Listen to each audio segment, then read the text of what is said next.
শুভ সন্ধ্যা। Model study পয়েন্টের যে সমস্ত ছাত্রছাত্রীরা আমাদের চ্যানেলটাকে ফলো করো তাদের জন্য তাদের সহায়তার ক্ষেত্রে আর ইতিহাসের যে গত 3টে চ্যাপ্টার হয়ে গেছে, আজকে আমরা 4 নম্বর চ্যাপ্টার তাদের সুবিধার্থে কিন্তু আমরা আজকে সমস্ত কোশ্চেন এমসিকিউ এবং এসিকিউগুলো আরেকবার আলোচনা করে দেবো। তোমরা সবাই খাতা পেন এবং টেস্ট পেপার নিয়ে বসে যাবে। তো দেখো, প্রথম যে কোশ্চেনটা আছে সেই কোশ্চেনটা হলো যে চীনের বা চৈনিক ইতিহাস চর্চার জনক হলেন কে। দেখো এখানে তোমাদের সমস্ত রকমের তোমাদের উত্তরগুলো করা আছে। তাহলে কি হবে? তাহলে এখানে আমাদের সঠিক উত্তর হয়ে যাবে কি বলতো, সুমা কিয়েন। ঠিক আছে, এটা আমাদের দেওয়াই আছে উত্তর, আমাদের এটা বলার কোনো প্রয়োজন রাখে না। সুমা কিয়েন হবে আমাদের সঠিক উত্তর। তারপরে কি হবে? হিতোপদেশ গ্রন্থটির রচয়িতা কে? না নারায়ণ পণ্ডিত। নেক্সট, অ্যামিয়েন্সের সন্ধি কে? না যেটা সিংহল বা যেটা আগে বর্তমানে যেটা শ্রীলঙ্কা নামে পরিচিত, এটা কিন্তু ইংল্যান্ডের দখলে কিন্তু চলে আসে। তারপরে দেখো, ইনকা সভ্যতা ধ্বংস করেছিল কে? খুবই সহজ, ফ্রান্সিসকো পিজারো। ঠিক আছে, তারপরে দেখো, রায়তোয়ারি ব্যবস্থার জনক কাকে বলা হয়? টমাস মন্ডোকে। ঠিক আছে, রায়তোয়ারি ব্যবস্থা টমাস মন্ডোকে কিন্তু এর জনক বলা হয়। নেক্সট কোশ্চেন আমরা দেখে নেব যে 76-এর মন্বন্তরের সময় বাংলার গভর্নর ছিলেন কে? না কার্টিয়ার। নেক্সট কি দেখে নেব যে চীনা তরমুজের খণ্ডীকরণ কথাটি প্রথম বলেছিলেন ঐতিহাসিক হ্যারল্ড ফিনাক। ঠিক আছে, চীনা তরমুজের খণ্ডীকরণ, যে চীন থেকে সকল ইউরোপীয় দেশগুলি এবং জাপান, সোভিয়েত রাশিয়া সবাই কিন্তু ভাগ করে নিয়ে গেছিল। সেই কারণে মানে একটা তরমুজকে যেমন টুকরো করে নিয়ে সবাই ভাগ করে নিয়ে যায়, সেরকম ভাবে করা হয়েছিল সেই সময়। তাই হ্যারল্ড ফিনাক কিন্তু এই কথাটা কিন্তু মন্তব্য করেছিল। তারপরে দেখো যে আমাদের যে ছকটা আছে ইতিহাসের, একটা ছক, দুটো ছক, এটা আমাদের থাকবেই। ঠিক আছে, আমার এখানে ছকটা করাই আছে। দেখো, তাও আমি একবার অ্যারো দিয়ে দিচ্ছি। চীনের চৌঠা মে আন্দোলন, এটা কি হবে? 1911। প্রার্থনা সমাজ 1867। আর্য সমাজ 1875। রামকৃষ্ণ মিশন 1897। তাহলে এখানে আমাদের সঠিক অপশন কি হয়ে যাবে? না সঠিক অপশন হয়ে যাবে কিন্তু আমাদের অপশন ডি। ঠিক আছে, এটা কিন্তু আমাদের সঠিক উত্তর। তারপরে দেখো যে বারাণসী সংস্কৃত কলেজ প্রতিষ্ঠার সঙ্গে যুক্ত ছিলেন হচ্ছে আমাদের জনাথন ডানকান। ঠিক আছে, বারাণসী সংস্কৃত কলেজ। নেক্সট কি আছে? টাইপিং কথার অর্থ এটা হচ্ছে মহান শান্তি। খুবই ইম্পর্টেন্ট কোশ্চেন এগুলো, সমস্তগুলোই তোমাদেরকে মনে রাখতে হবে, সবগুলোই, এবং এটা বারবার প্র্যাকটিসের মাধ্যমে কিন্তু মনে থাকবে। ঠিক আছে, মানে একটা চ্যাপ্টার করে ফেললাম, দুটো চ্যাপ্টার করে ফেললাম, হয়ে গেল, তা কিন্তু করলে হবে না বন্ধুরা। দেখো, ব্রিটিশ ভারতের সর্ববৃহৎ দেশীয় রাজ্য ছিল কিন্তু হায়দ্রাবাদ। নেক্সট, ভারতের বিভাজন ও শাসন নীতির প্রথম প্রয়োগ করেন জন লরেন্স। বিভাজন ও শাসন নীতি, ডিভাইড অ্যান্ড রুল পলিসি। এআইটিইউসির প্রথম সভাপতি কিন্তু লালা লাজপত রায়। নেক্সট আমরা কোশ্চেনগুলো দেখে নেব। দেখো, মুসলিম লীগ প্রত্যক্ষ সংগ্রামের ডাক দিয়েছিল 16 আগস্ট 1946, যেটা কিন্তু দ্য গ্রেট ক্যালকাটা কিলিং বা কলকাতা দাঙ্গা নামেও কিন্তু পরিচিত। ঠিক আছে, নেক্সট আমরা দেখে নেব আবার একটা ছক এসছে আমাদের, না সরি, ছকের আগে একটা কোশ্চেন আছে যেটা আমাদের এক্স ভি এর যে কোশ্চেনটা,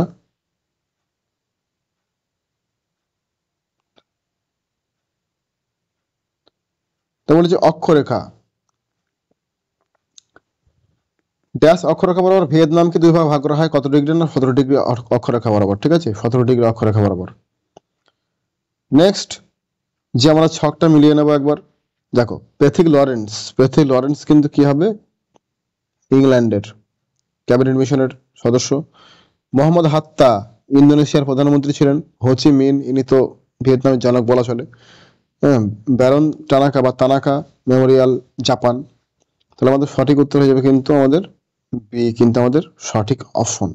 ঠিক আছে, নেক্সট দেখো, এদের মধ্যে কোন দেশটি ন্যাটোর রাষ্ট্রজোট এর সদস্য ছিল না? মানে ইন দ্য বিগিনিং, যখন এটা শুরু হয়েছিল ন্যাটো 1949, তখন কে সদস্য ছিল না? না, স্পেন সদস্য কিন্তু ছিল না। বান্দুং সম্মেলন 1985 খ্রিস্টাব্দে হয়েছিল, আমরা জানি ইন্দোনেশিয়ার রাজধানী একটা শহর বান্দুং। তো সেটা কোথায় হয়েছিল? ইন্দোনেশিয়া, এটা সহজ একদম। তারপরে দেখো, স্বাধীন ইসরায়েলের প্রথম রাষ্ট্রপতি ডক্টর ওয়াইজম্যান। ঠিক আছে, নেক্সট কোশ্চেন গুলো আমরা দেখে নেব। দেখো, ঠান্ডা লড়াই কথাটি প্রথম কে ব্যবহার করেন? ঠান্ডা লড়াই কথাটি প্রথম ব্যবহার করেন বার্নার্ড বারুচ। এটা নিয়ে অনেক তর্ক বিতর্ক আছে, কিন্তু সঠিক উত্তর বার্নার্ড বারুচ হবে। তারপর দেখো, বিখ্যাত উইন্ড অফ চেঞ্জ বক্তৃতা দিয়েছিলেন কিন্তু ব্রিটিশ প্রধানমন্ত্রী ম্যাকমিলান। ঠিক আছে, ম্যাকমিলান কিন্তু এটা সঠিক উত্তর হয়ে যাবে, উইন্ড অফ চেঞ্জ। তারপর এদের মধ্যে আসিয়ান গোষ্ঠীভুক্ত দেশটি হলো, এটা কিন্তু থাইল্যান্ড। ঠিক আছে, আসিয়ান। নেক্সট, স্বাধীন ভারতের প্রথম নির্বাচন কমিশনার সুকুমার সেন, একজন বাঙালি, প্রথম চিফ ইলেকশন কমিশনার। আন্তর্জাতিক অর্থ ভান্ডার ভারতকে দেউলিয়া ঘোষণা করেন। এটা তো পুরো ইন্টারন্যাশনাল ক্রাইসিস ছিল সেই সময়, ফাইন্যান্সিয়াল ক্রাইসিস। তো ভারতকে দেউলিয়া ঘোষণা করা হয়েছিল কিন্তু 1991 সালে।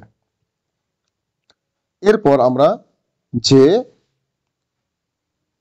এসিকিউ গুলো, সেই এসিকিউর উত্তরগুলো আমি মুখে এখানে বলে দেবো এবং কিছু আলোচনা করে দেবো তোমাদেরকে।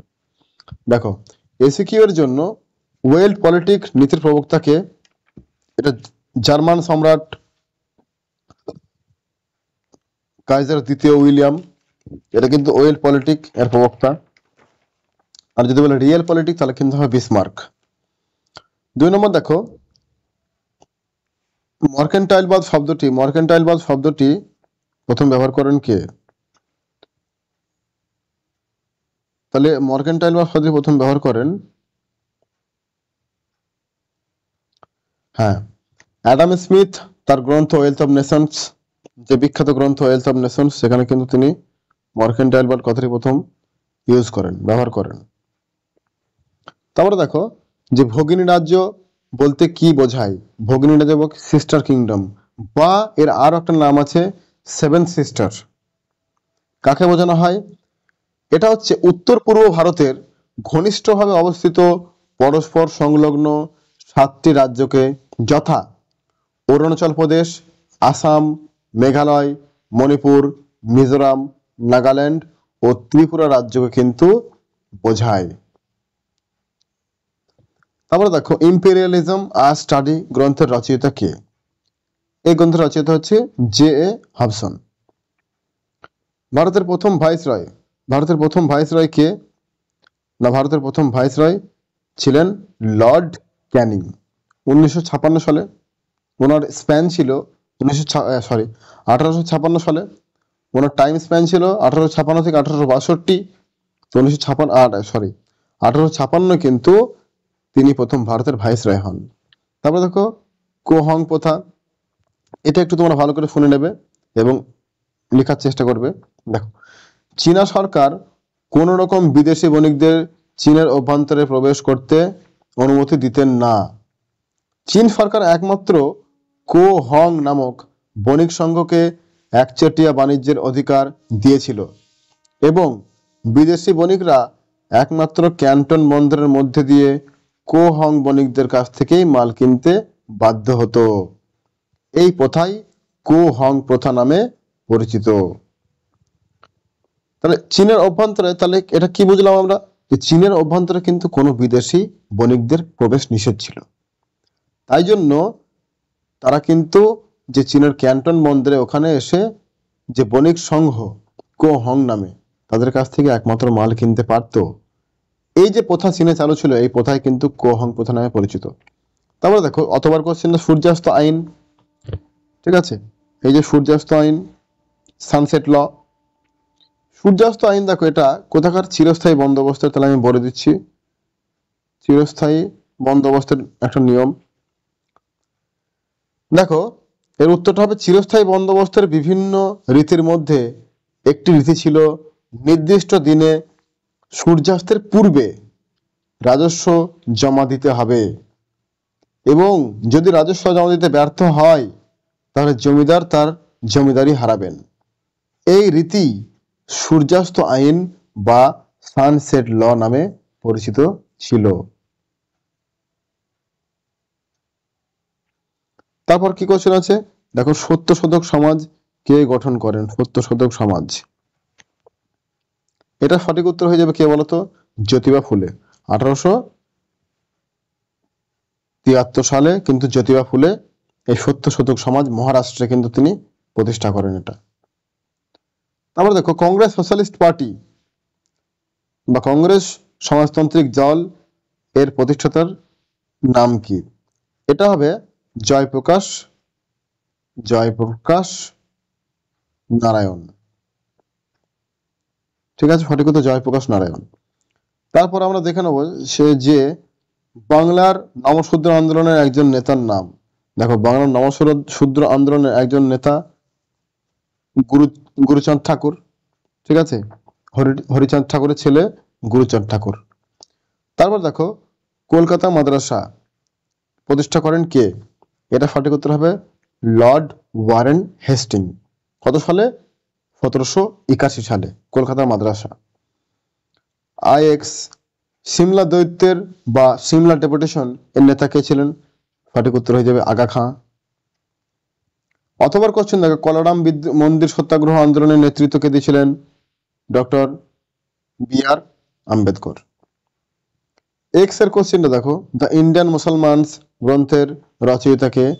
Sir William Wilson Hunter.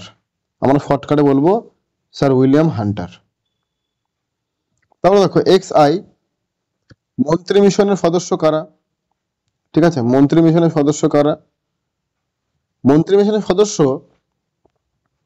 এটা ছিল তিনজন। Number 1 Pethick Lawrence, number 2 Stafford Cripps, number 3 sir A V Alexander. এরা ছিল আমাদের মন্ত্রী মিশনের সদস্য। তারপর কোশ্চেন দেখো, কোন জাহাজে প্রথম নৌবিদ্রোহ শুরু হয়েছিল? 1946 সালে আমরা জানি মুম্বাইয়ের তলোয়ার নামক একটা জাহাজে কিন্তু নৌবিদ্রোহটা শুরু হয়েছিল, তাহলে তলোয়ার জাহাজ। এরপর কোশ্চেন গুলো কি আছে দেখো, দ্য গ্রেট ক্যালকাটা কিলিং বা কলকাতা দাঙ্গা বলতে কি বোঝো? দ্য গ্রেট ক্যালকাটা কিলিং বা কলকাতা দাঙ্গা বলতে বোঝায় যে মুসলিম লীগ, দেখো মুসলিম লীগের একটা দাবি ছিল কি না, তারা একটা পাকিস্তান প্রস্তাব চায়, এটা আলাদা মুসলিম রাষ্ট্র চায়। তাহলে আমরা এইভাবে লিখবো উত্তরটা, যে মুসলিম লীগ একটি পৃথক মুসলিম রাষ্ট্রের দাবিতে 1946 সালে 16ই আগস্ট কলকাতার ধর্মতলায় একটি সাধারণ ধর্মঘটের ডাক দেয়। মাত্র 72 ঘন্টার মধ্যে এই ধর্মঘট বীভৎস সাম্প্রদায়িক দাঙ্গায় পরিণত হয়। এতে প্রায় 4000-এরও বেশি সাধারণ মানুষ প্রাণ হারায় এবং লক্ষাধিক মানুষ গৃহহীন হয়ে পড়ে। এই ঘটনায় ইতিহাসের পাতায় দ্য গ্রেট ক্যালকাটা কিলিং বা কলকাতা দাঙ্গা নামে পরিচিত। এরপর দেখো বেস্টনী নীতির প্রবক্তা কে? এটা আমরা সকলে জানি যে বেস্টনী নীতির প্রবক্তা জে.এফ. কেন্নান। কেন্নানের বেস্টনী নীতি এর আগেও আমরা কোশ্চেনে পেয়েছি। তাহলে জে.এফ. কেন্নান, এনার ছদ্মনাম কি ছিল? Mister x. এই ছদ্মনামে কিন্তু উনি লিখতেন, এটা আমাদের জানার সুবিধার্থে। তারপরের কোশ্চেন দেখবো, মার্শাল টিটো কে ছিলেন? দেখো মার্শাল টিটো ছিলেন যুগোস্লোভিয়ার একজন রাষ্ট্রপতি এবং জোট নিরপেক্ষ আন্দোলনের একজন গুরুত্বপূর্ণ নেতা। তারপর দেখো অথবার কোশ্চেন, কোন দুটি দেশের মধ্যে সল্ট ওয়ান চুক্তি হয়েছিল?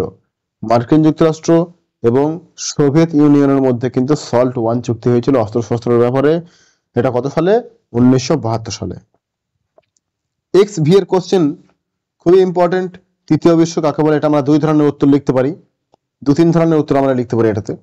দেখো, এক নম্বর আমরা বলবো যে এশিয়া, আফ্রিকা ও ল্যাটিন আমেরিকার সদ্য স্বাধীনতা প্রাপ্ত উন্নয়নশীল দেশগুলিকেই তৃতীয় বিশ্ব হিসাবে নামে পরিচিত, এক নম্বর লিখতে পারি। দুই নম্বর আমরা কি লিখতে পারি, যে মার্কিন ন্যাটো জোট এবং সোভিয়েতের ওয়ারশো জোট ছাড়া, ওয়ারশো জোট বাদ দিয়ে যে সমস্ত দেশগুলি এই দুই দেশের জোটের সঙ্গে যায়নি তারাই কিন্তু তৃতীয় বিশ্ব নামে পরিচিত। আরেকভাবে হয় যে জোট নিরপেক্ষ আন্দোলনের সঙ্গে যুক্ত যে দেশগুলি, সেই দেশগুলি কিন্তু তৃতীয় বিশ্বের দেশ নামে পরিচিত। এই তিন ধরনের উত্তর কিন্তু আমরা লিখতে পারি, এবং তোমরা যে কোনো একটা অ্যাজ ইউ উইশ কিন্তু লিখতে পারো। তারপরে দেখো যে স্বাধীন আলজেরিয়ার প্রথম রাষ্ট্রপতি স্বাধীন আলজেরিয়ার প্রথম রাষ্ট্রপতি ছিল কে না, আহমেদ বেন বেল্লা। তারপরে দেখো ভারতের প্রথম মহাকাশ গবেষণা কেন্দ্র ইসরো কোথায় অবস্থিত? হ্যাঁ, ইসরো এটা হবে আমাদের বেঙ্গালুরু, ঠিক আছে, বেঙ্গালুরু কর্ণাটক রাজ্যে, ঠিক আছে, বেঙ্গালুরু কিন্তু ইসরো অবস্থিত। তাহলে এই ছিল আজকে আমাদের মোটামুটি চ্যাপ্টার 4 এর আজকে আমাদের এই আলোচনা। তো সবাই কিন্তু আশা করি খুব মন দিয়ে ক্লাসটা বা এই টেস্ট পেপার সলভটা শুনলে, এবং আশা করি আমাদেরকে তোমরা সবসময় এইভাবে সাপোর্ট করে যাবে, ঠিক আছে। অনেক অনেক ধন্যবাদ, থ্যাংক ইউ।